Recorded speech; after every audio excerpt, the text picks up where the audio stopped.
famille, nous sommes heureux d'être avec vous pour ce culte et nous pensons que vous allez tous bien. Nous pensons que la providence divine vous a accompagné jusqu'à aujourd'hui. Dans le cadre du week-end spécial concernant les familles, nous vous proposons cette réflexion pour ce culte du jour, la famille et les signes des temps de la fin. Votre famille possède-t-elle son berceau de Moïse? La famille comme signe des temps de la fin, oui, beaucoup sont préoccupés par la marche stressante de l'histoire de notre monde et scrutent les événements afin de deviner, voire même de prédire quand viendra la fin. Beaucoup, au début de la crise de la Covid, se sont lancés dans toutes sortes de spéculations. Certains sont omnibulés par ce qui se passe ici ou là et surtout surveillent tous les mouvements du Vatican. Plusieurs sont alarmistes et vivent stressés et ont toujours à la bouche ou à portée de main un scénario catastrophe. D'autres encore préparent leur sac à dos, le sac à dos de survie. Ils sont prêts à fuir dans les montagnes. Mais que faire dans les pays dans lesquels ils habitent et où il n'y a ni montagne, ni désert, à la rigueur, quelques mornes? Pourquoi promenons-nous des regards inquiets? Certes, la situation d'aujourd'hui, de notre monde, de notre société, nous pousse à l'angoisse. Mais le Seigneur, par le biais du prophète Ésaïe, vient nous rassurer. En Ésaïe 41, il est dit « Toi que j'ai pris aux extrémités de la terre et que j'ai appelé d'une contrée lointaine, à qui j'ai dit « Tu es mon serviteur, je te choisis et ne te rejette point. Ne crains rien, car je suis avec toi. Ne promène pas des regards inquiets, car je suis ton Dieu, je te fortifie, je viens à ton secours et je te soutiens de ma droite triomphante. » Aurions-nous, chers amis, oublié cette promesse et aurions-nous oublié d'où peut nous venir le secours? Si vous hésitez quant à la réponse, le psalmiste, lui, répond sans hésiter à la question. Au psaume 121, verset 1er, « D'où me viendra le secours? Le secours me vient de l'Éternel qui a fait les cieux et la terre. » Il est vrai que la Bible nous dit que nous ne connaissons ni le jour ni l'heure. Et donc, il nous faut vivre chaque jour dans la confiance en ce Dieu qui lui connaît et la date et l'heure et qui tient toutes choses dans ses mains. Il nous a toutefois donné des signes pour nous repérer et ne pas avancer à l'aveuglette et dans l'anxiété permanente, car il connaît notre besoin d'avoir des repères. Il a donc donné de grandes chaînes prophétiques avec des marqueurs dans le monde religieux, dans le monde social, dans le monde de la nature, qui, plus que jamais, souffrent, comme le dit l'apôtre Paul, les douleurs de l'enfantement, car nous attendons, comme cela nous est promis, un monde meilleur. Or, nous savons que jusqu'à ce jour, la création tout entière soupire et souffre les douleurs de l'enfantement. Indicateur sérieux, un signe des temps qui ne laisse aucun doute quant à l'état de la dégradation de notre monde et quant à la nécessité, quant à l'urgence du retour de celui-là seul qui peut venir réparer toute chose, le signe des temps qui signale un état préoccupant de notre société, c'est bien sûr l'état actuel des familles, tant celles de la société que malheureusement aussi l'état des familles de l'Église. Si l'on prend comme repère le taux de divorce, une étude a montré que l'incidence du divorce est presque la même entre les chrétiens et les non-chrétiens et se situe à 35%. 35% eh bien, des couples sont passés par l'épreuve du divorce, tandis que les non-baptisés avaient le même taux. Selon une enquête menée par le couple Oliver Willy et Hélène, responsable de famille à la conférence générale, le taux de divorce dans l'Église adventiste s'élève à 33%. Vous voyez, entre 35% et 33%, la marge est faible. Ce taux se rapproche de ceux des autres. La différence est minime. Il est dit dans l'évangile de Luc que dans les derniers jours, notre monde sera dans le même état que l'était la société corrompue d'avant le déluge. Ce qui arriva du temps de Noé arrivera de même au jour du Fils de l'homme. Les hommes mangeaient, buvaient, se mariaient et mariaient leurs enfants, jusqu'au jour où Noé entra dans l'arche. Le déluge vint et les fit tous périr. En quoi le mariage, le fait de se marier et de faire famille pourrait-il constituer un signe des temps? Eh bien, le mariage en soi, faire famille, n'est pas un péché, ni contraire au plan de Dieu. Bien au contraire, c'est plutôt comment on s'y prend qui pose question. Le vrai problème, c'est dans quel but, dans quelle intention, en suivant quel modèle fait-on famille. La famille, alors, bénédiction ou malédiction? Il y a une façon de faire famille qui attire la bénédiction divine et une autre façon de faire famille, une autre façon de vivre nos rapports humains qui est une véritable offense, un véritable affront à l'endroit du Dieu créateur de la famille. Un véritable point levé, un pied de nez, un défi ouvert face à la volonté clairement exprimée dès les origines par le Dieu créateur de la famille.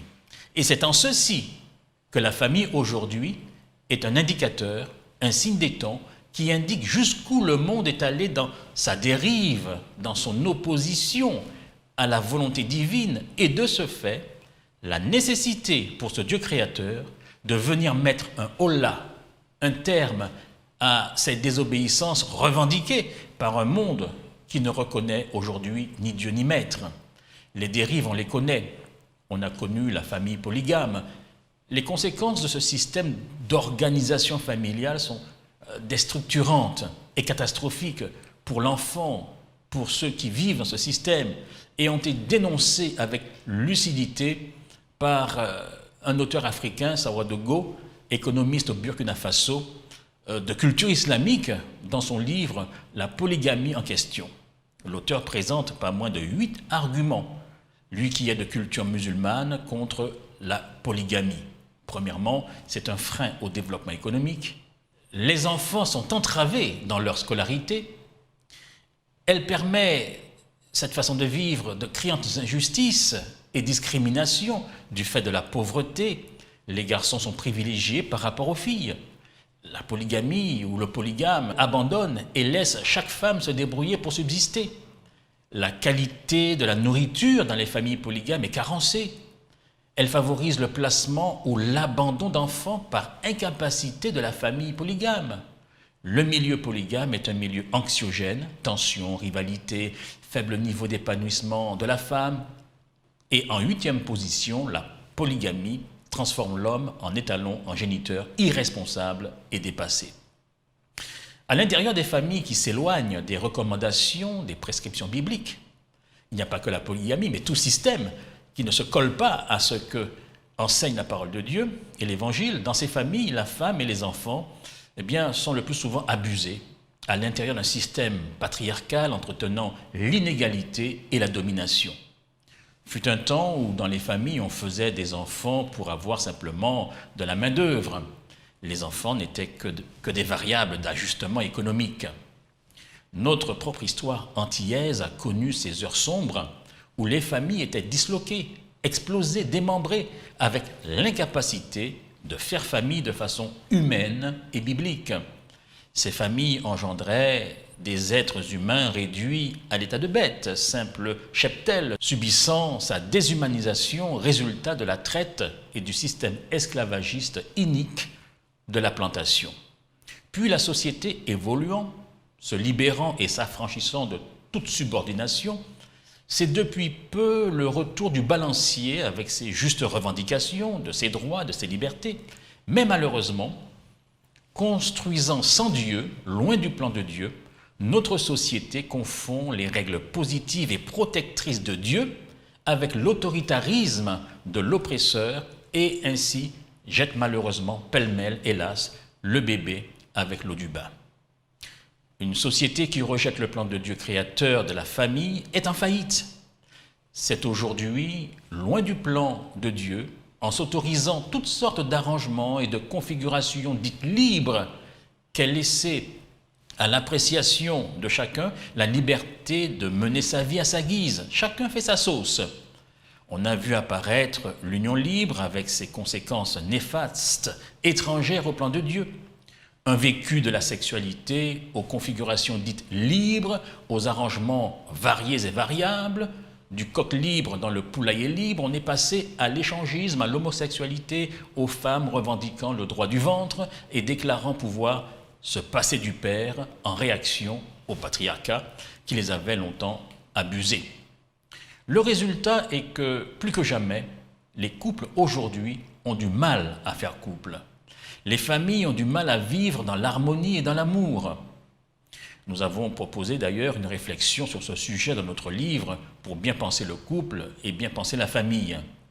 Toutes les revendications sociales, le besoin d'émancipation, l'égoïsme qui pose l'exigence de satisfaction égoïste et personnelle, vous connaissez le slogan, parce que tu le vaux bien, eh bien ce slogan à la mode a pris le dessus et les familles ainsi perturbées sécrètent instabilité, revendication, frustration et violence. C'est cet auteur bien connu, Ellen White, qui disait dans son livre « Le foyer chrétien »: « Le foyer est le cœur de toute activité. La société est composée de familles et sera ce qu'en feront les chefs de ces dernières.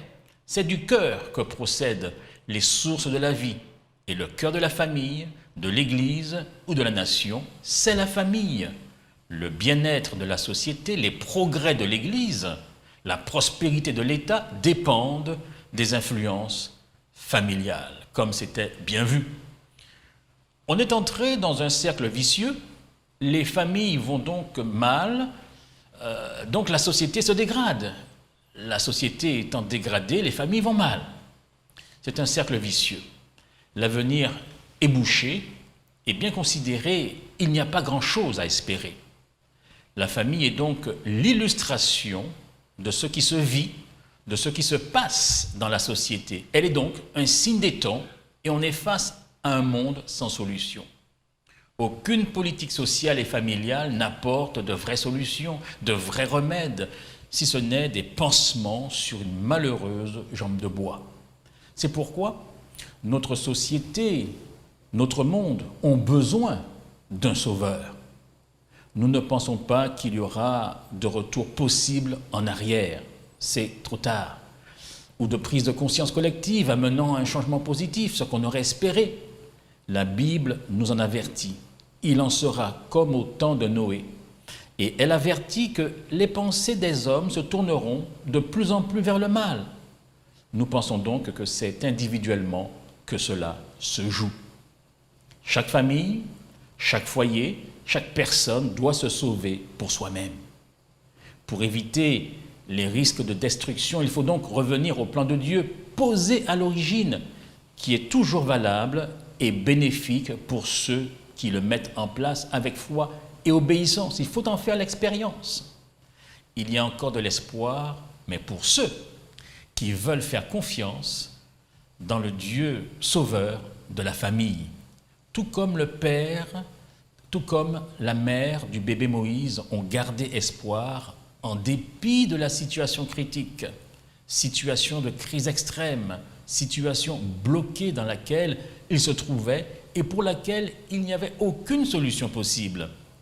Il nous faut, en ce moment critique de l'histoire, où beaucoup paniquent, beaucoup angoissent, eh bien que nous vivions, nous aussi, cramponnés fermement aux promesses du Seigneur, car elles sont certaines et véritables. Amram et Jochébed, les parents du bébé Moïse, ont agi avec confiance et espérance, et Dieu a répondu. Si ce chant existait à leur époque, je suis sûr qu'ils entonneraient le numéro 607 du recueil de cantiques, hymnes et louanges. Jésus m'entend lorsque par la prière, je vais à lui sans crainte et sans effroi. Il veut toujours plaider devant son Père pour un pécheur repentant tel que moi. Et si parfois le ciel paraît d'airain, je sais que mon Sauveur divin, autant voulu, me répondra. Oui, il me répondra. Oui, chers amis, il y a péril aujourd'hui pour les familles, et plus que jamais cependant, il ne s'agit pas de tomber dans le défaitisme, dans la peur, dans l'angoisse, dans des conduites irrationnelles. Il ne s'agit pas de perdre courage, il ne s'agit pas de céder à la peur, il ne s'agit pas de baisser les bras, de tout laisser aller, il ne s'agit pas de s'abandonner à toutes les craintes qui circulent, d'abandonner le combat, comme si, pour nous chrétiens, il n'y avait pas d'horizon, comme si pour nous, chrétiens, il n'y avait pas d'espérance, comme si notre Dieu, notre Père, nous avait laissé tomber nous avait laissés sans solution. Il ne s'agit pas non plus de se tourner vers d'autres petits dieux, de se tourner vers d'autres sources d'inspiration. Il ne s'agit pas pour notre Église, pour nos constitués de famille, il ne s'agit pas de se tourner vers des citernes crevassées qu'offre ce monde. Vous êtes-vous demandé, chers amis, pourquoi le bébé Moïse a été sauvé? Pourquoi il a survécu? Cela peut nous donner une idée de comment nos familles peuvent être sauvées, elles aussi, aujourd'hui, au travers de toutes les angoisses, de tous les dangers, de toutes les incertitudes de la vie actuelle et de ce stress qui grandit chez beaucoup. Le texte biblique nous dit que la maman du petit Moïse vit que le bébé était beau. Elle avait dans son cœur de mère déjà un projet, une vision de ce qu'il pouvait devenir. Elle le regardait, comme toutes les mamans, avec les yeux de l'amour, les yeux de la foi, les yeux de l'espérance. Pour elle, en tant que mère, son enfant ne pouvait pas mourir, il ne devait pas mourir. Et elle décida de se battre jusqu'au bout avec l'aide de Dieu pour le sauver. Sommes-nous, chers amis, à ce point déterminés à sauver nos enfants, à sauver nos familles, à sauver notre couple? Voyons-nous la beauté de notre époux, la beauté de notre épouse, la beauté de notre couple, la beauté de notre famille, la beauté de nos enfants, comme Dieu la voit et comme les parents du petit Moïse ont pu voir la beauté dans ce petit être qu'il fallait préserver? Sommes-nous capables de voir cette beauté de fils de Dieu, de fille de Dieu, à cause de laquelle nous voulons encore nous engager pour que les nôtres, chacun d'eux, soit sauvé? Sommes-nous prêts, chers amis, à considérer les membres de notre famille, non pas seulement à travers leurs défauts, leurs manques, leurs imperfections, à travers leurs échecs, mais dans leur beauté comme Dieu les voit? Et sommes-nous prêts à nous engager et à faire tous les sacrifices comme la maman du bébé Moïse qui a caché son enfant pendant 3 mois? Oui, chers amis, cette période de crise est favorable aux dislocations, aux tensions. Mais avons-nous perdu de vue la beauté, la préciosité de chacun d'entre nous qui avons un destin? Nous devons arriver ensemble à la Canaan céleste. Oui, cacher un enfant pendant 3 mois parce qu'il est beau, parce qu'on veut qu'il vive, que c'est long, que c'est difficile de cacher un nourrisson qui vagit et qui crie quand vient l'heure de la tétée, que c'est difficile de soustraire ce bébé aux regards inquisiteurs des soldats sans pitié. Sommes-nous prêts à considérer nos enfants, nos épouses, notre époux, notre épouse avec les yeux du Seigneur? Sommes-nous prêts à cacher notre famille, nos maris, nos épouses, nos enfants, dans la corbeille protectrice, non pas dans le fragile berceau de paille du bébé Moïse, tressé avec espoir par sa tendre maman, mais à cacher notre famille, à cacher notre couple, à cacher ce que nous avons de plus précieux, l'amour que nous avons les uns pour les autres, dans le berceau solide et sûr que sont les bras de Jésus. Comment tresser cette corbeille, ce berceau de Moïse? Eh bien, les moyens ont été fournis par la prière, par l'étude de la Bible, par l'éducation chrétienne, en mettant à disposition de nos enfants le matériel éducatif, spirituel adéquat, en les soustrayant aux mauvaises influences, en privilégiant chaque fois que c'est possible nos milieux éducatifs chrétiens, en étudiant, en redécouvrant la valeur du livre, le foyer chrétien, source d'inspiration pour bâtir un foyer solide. Oui, chers amis, en révisant notre mode de vie à la maison, en sorte que notre mari, notre épouse, nos enfants puissent trouver dans le foyer la satisfaction de leurs besoins affectifs, émotionnels, sociaux, sexuels, spirituels, car vivre comme le monde nous expose à subir les mêmes fléaux, les mêmes plaies qui affectèrent et firent souffrir les Égyptiens. Nous devons envisager, chers amis, dans cette période de crise dans laquelle nous vivons, où beaucoup souffrent des restrictions, du confinement, de la perte d'emploi, d'une vision, d'un horizon bouché, eh bien nous devons envisager d'être collaborateur avec Dieu pour sauver notre famille, pour qu'elle demeure un lieu d'épanouissement. Pour être le collaborateur de Dieu, pour sauver ma famille, il est évident que face aux besoins qui s'expriment dans ma famille aujourd'hui, dans cette situation de crise dans laquelle nous sommes, dans ce monde en crise, eh bien, je ne suis pas suffisant. Et ça, il faut le reconnaître. Malgré mon bon vouloir, ma bonne volonté, je ne pourrais y parvenir seul dans cette période difficile. Je n'y parviendrai pas non plus si je ne me laisse pas transformer par le Seigneur. Car la transformation, ma conversion est dans la majorité des cas, si ce n'est dans tous les cas, la solution aux problèmes de ma famille. Chacun doit donc pouvoir passer par une conversion réelle, accepter le travail du Seigneur dans son cœur. Quand nos cœurs de pierre seront changés en cœurs de chair, alors, oui, alors nous trouverons les solutions à nos difficultés et nous marcherons ensemble plus légers vers notre patrie céleste. Et nous traverserons la crise d'aujourd'hui avec beaucoup plus de facilité. Oui, l'état de la famille aujourd'hui dans notre société qui s'éloigne chaque jour davantage du plan initial de Dieu est un signe des temps de la fin. Construire un berceau protecteur comme celui de Moïse dans une situation de crise sans espoir est toujours possible. Construisons le berceau et le Seigneur, lui, fera le reste. Les parents de Moïse, eh bien, après avoir réfléchi, ne se sont plus posés de questions. Ils ont construit la nacelle et Dieu a fait le reste. Construisons le berceau, car nous avons notre part à faire. Et le Seigneur qui est fidèle, notre Seigneur qui est le même Dieu que celui d'Amram et Jochébed, c'est le même Dieu qu'ils ont prié. Eh bien, ce Dieu-là qui est fidèle fera flotter ce berceau. Il se chargera de la suite. Car ce ne sera pas la fille du Pharaon qui viendra recueillir et sauver le frêle esquif cette fois.